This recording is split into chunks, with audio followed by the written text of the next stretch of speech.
Dilfuza opa, ajrashganimdan so'ng hech nafosiz qolib ketdim. Hozir nikoh shartnomasi degan narsa bor ekan. O'zi u nima? Qanday foyda ko'radi ayol?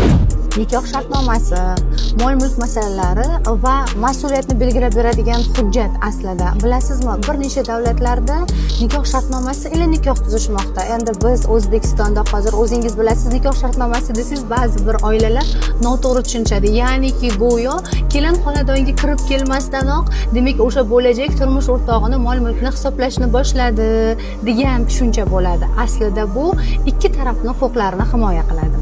Ya'ni ikkita tarafni xohishlari, istaklarini talabga olgan holda shartnoma tuziladi, to'g'rimi? Albatta.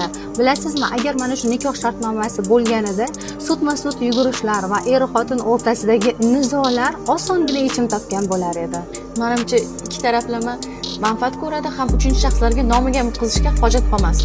Balkim bu narsani, demak, hozirgi kunda nikoh shartnomasini oldindan tuzishlari maqsadga muvofiq bo'ladi.